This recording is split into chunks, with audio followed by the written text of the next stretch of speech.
What's good, everybody? Welcome back to the 28 Club.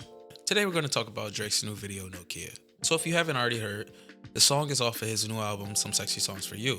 That's a collaborative album between him and his label mate and artist, Party Next Door. I personally like the record. It's very retro 80s feel to it, and obviously it's nostalgia based because it's, based off the Nokia phone. Like, who has a Nokia these days? If you do, you were ahead of your time.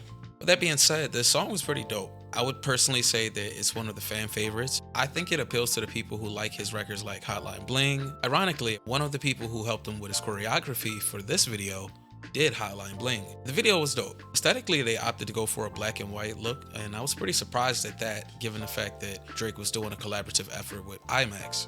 With that being said, it was an aesthetic choice. One of the guys who did the directing for it, his name is Theo, and he's a part of the OVO camp. If you look at his Instagram, you'll see that all of his pictures are in black and white. So I believe that artistic decision was based off of his previous aesthetic.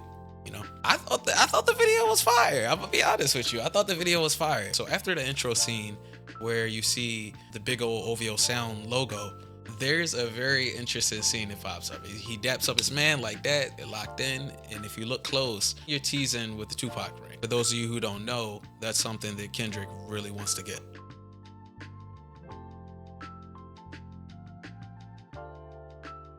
Then you go beyond that and you start to see that Drake is in his hallway. I thought that this artistic direction here was fire. Whoever came up with this concept, you deserve A+++++. So he's in a hallway wearing a hat that's somewhat similar to what Kendrick had in the Like Us video. But when you look at the walls, you see the retro game Snake with a bunch of snakes on all the walls going around him. That was just so fire to me because in the game of Snake, the object is to avoid running into a snake. But it was a parallel to what he's going through in the music industry or the rap game because he has snakes all around him. So I thought that was dope. Then you see the team start to acknowledge the Super Bowl. You'll see a scene where there's rows of women, 6x6, making a box. It's reminiscent to how the dancers were aligned during Kendrick's Super Bowl. And I just thought that these little subliminal things right there, I think that makes it fun. It's nothing super serious, but it's more of a, I peeped what you did that one time. I peeped what you did. I peeped what you did. In the video, he also acknowledged the DeMar DeRozan situation. So to those of you who aren't familiar, DeMar DeRozan is a professional NBA player who used to play for the Toronto Raptors. Obviously, Drake is from Canada. Toronto's in Canada. Over the years, Drake and DeMar developed a very close relationship, even to the point where when DeMar DeRozan was traded from Toronto, I'll also note that DeMar DeRozan is from Southern California, specifically LA. Drake was there to console him. Pause. Like, more so like as a brother, as a friend, just make sure he was good. Helped him through that transition. Fast forward to the rap beef, Kendrick has DeMar DeRozan in the Not Like Us video, which, if that's my friend personally, I'm gonna be tight because it's like, I've helped you out on numerous occasions. We developed a very close relationship, close rapport, if you will, and you betray me. It's one thing if you dance to a song, but you put yourself in the music video where he's calling me a name that nobody ever wants to be tied to. It's kind of crazy. Fast forward to this video, Drake answers that by having, in my personal opinion, this year's NBA MVP, SGA. He had SGA in the video highlighting 4 of his new basketball shoes about to come out. And if anybody knows, SGA is from Canada. So it's like, okay, DeMar, you left Canada and went back home. I got my boy. A little slight pow, pow, pow, pow. Beep, boop, bop, bing, bing. An interesting thing that I thought of when I initially saw that there was a collaboration between Drake and IMAX for this video was where Kendrick has the song TV Off. He's like, I'm gonna cut the TV off, and he did it at the Super Bowl. In the movie sense, was bigger than the IMAX. So you're gonna cut the TV off, he cut the TV off and put it on a big screen. So I thought that was kind of a witty comeback. One of my favorite scenes in the video is at the end where you see the owls perched up on the fence. If anybody remembers, at the end of the Like Us video, Kendrick closed the door on an owl in a cage, and then the owl looks very frantic and frightened.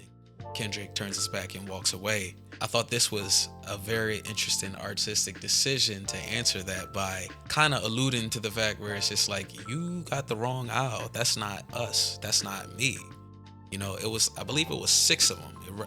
In my opinion, this is like he's representing the 6 with those 6 owls or 5 individuals plus him observing what's going on. So it's just like, okay, they thought they had me over here, but we see everything.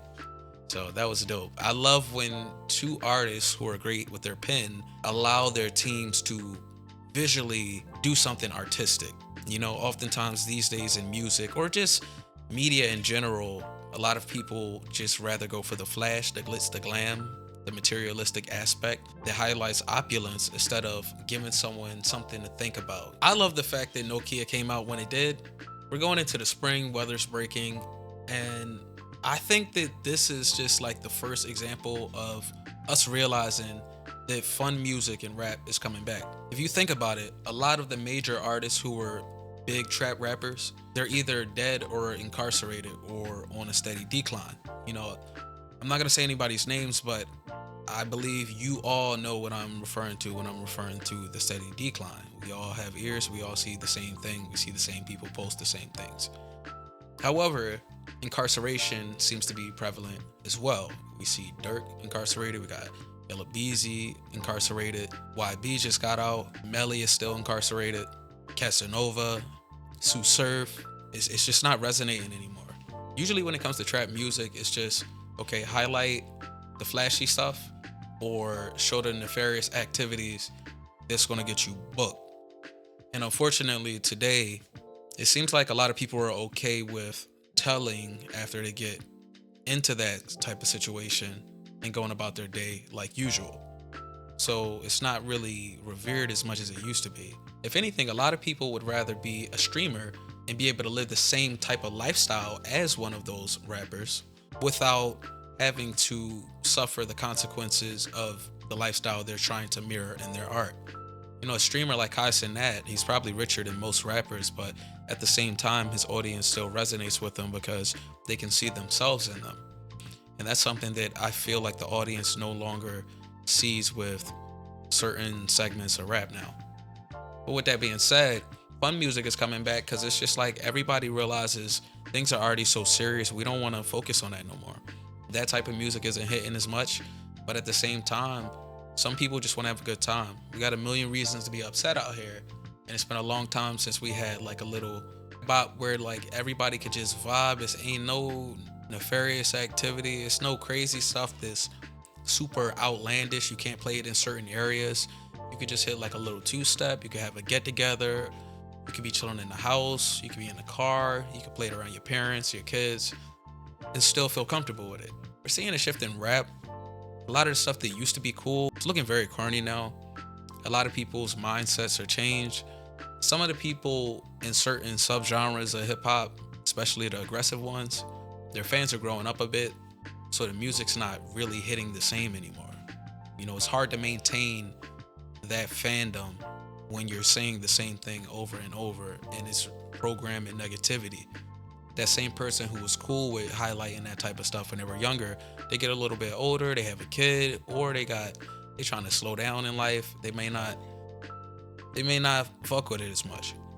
And I'm not saying any of these artists are done, but it gives them a chance to look in the mirror and say, how do I want to grow as an artist? So with that being said, I liked the video. It was a great video. I still wish it was in color. Nokia is definitely going to be around for the spring and the summer. And it's nice to have something to just chill back and listen to. Baby girl.